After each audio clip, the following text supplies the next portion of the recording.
The 4th of July behind them, the Republican convention ahead for some of them. Congress spends a week in session this week, and now the Senate will join the House to splash around in the budget pond. But that's not all, as we hear from Bloomberg Government Deputy News Director Loren Duggan. And let's start with the budget. The House is nearly done with its bills. Senate is expected to start delving in? That's right. The Senate is holding its first markup on Thursday with 3 of the 12 appropriations bills, plus setting the top lines that they want to spend on all 12, which will be a really useful indicator of where some of the flashpoints will be between the two chambers. On the House side, the committee has already wrapped up work on 6, and they're aiming to get the other 6 done this week before they head out to the GOP convention. So a lot to watch in 2 different places. Oh, plus 1 House floor vote later in the week, too. So a lot happening on the spending front. Right. So does that mean that they'll come to reconciliation at some point before September 30th? No. No. There's already talk about a stopgap and when it would run through. I mean, that's not the focus right now. They'll probably do that when they get back from the August recess, which they'll still be taking.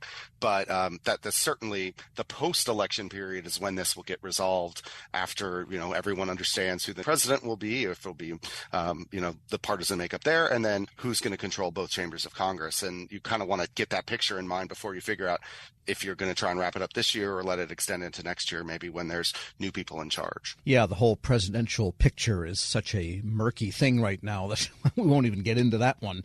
But I wanted to ask you about also the Chevron ruling from the Supreme Court, which seems to change the dynamic among the branches of government to some earlier period when laws were more specific.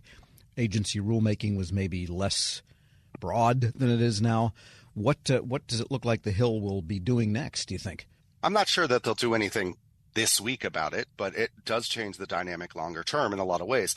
As you noted, before this ruling, agencies were given deference when the law wasn't clear about what powers they had. Now the courts are going to have more deference. So Congress, if they want to achieve a policy goal, are going to have to be more specific in the legislating. And that could come in 2 different ways. We may see more staff or different types of staff brought into Capitol Hill who have deeper experience or perhaps more time in the regulatory space or whatever. So that could be a big hiring boost or at least hiring change going into the future.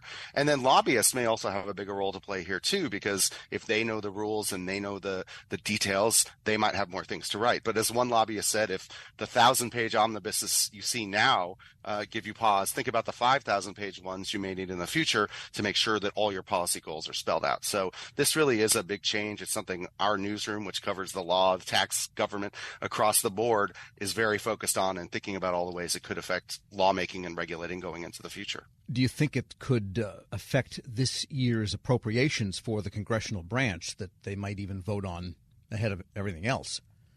Right. That bill is scheduled to go in the House this week, and it's one of the 3 that the Senate committee is looking at. So not clear if they'll attack that yet.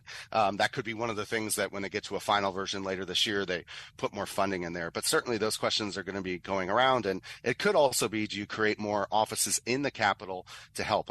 There's this Office of Technology Assessment that existed before 1995, and there's been pushes at time to bring that back. Could that be something that comes in now? Because if you think about it, technology and regulating it is really hard, because what you write into law today may be surpassed by developments 10, 5, 3 years into the future, as we've seen with AI and other things. Right. So the big question then long term is Congress's capacity to deal with Chevron if it does have to be more specific in legislating this chemical or that social media thing. They have to actually know the details. They may, and that's something I think we'll see play out over time, and how the courts also absorb this, because it could change their workload if they're reviewing more decisions like this. So all 3 branches are affected by this, and all the things that go around it, like K Street and the lobbying world too. We're speaking with Loren Duggan, Deputy News Director at Bloomberg Government, and a couple of topical issues.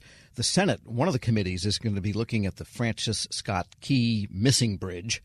What's going on there? Could there be some federal money sooner rather than later for it? Well, Congress has to digest the request that the administration sent up during their little break here, where they asked for, I think it was about $4 billion.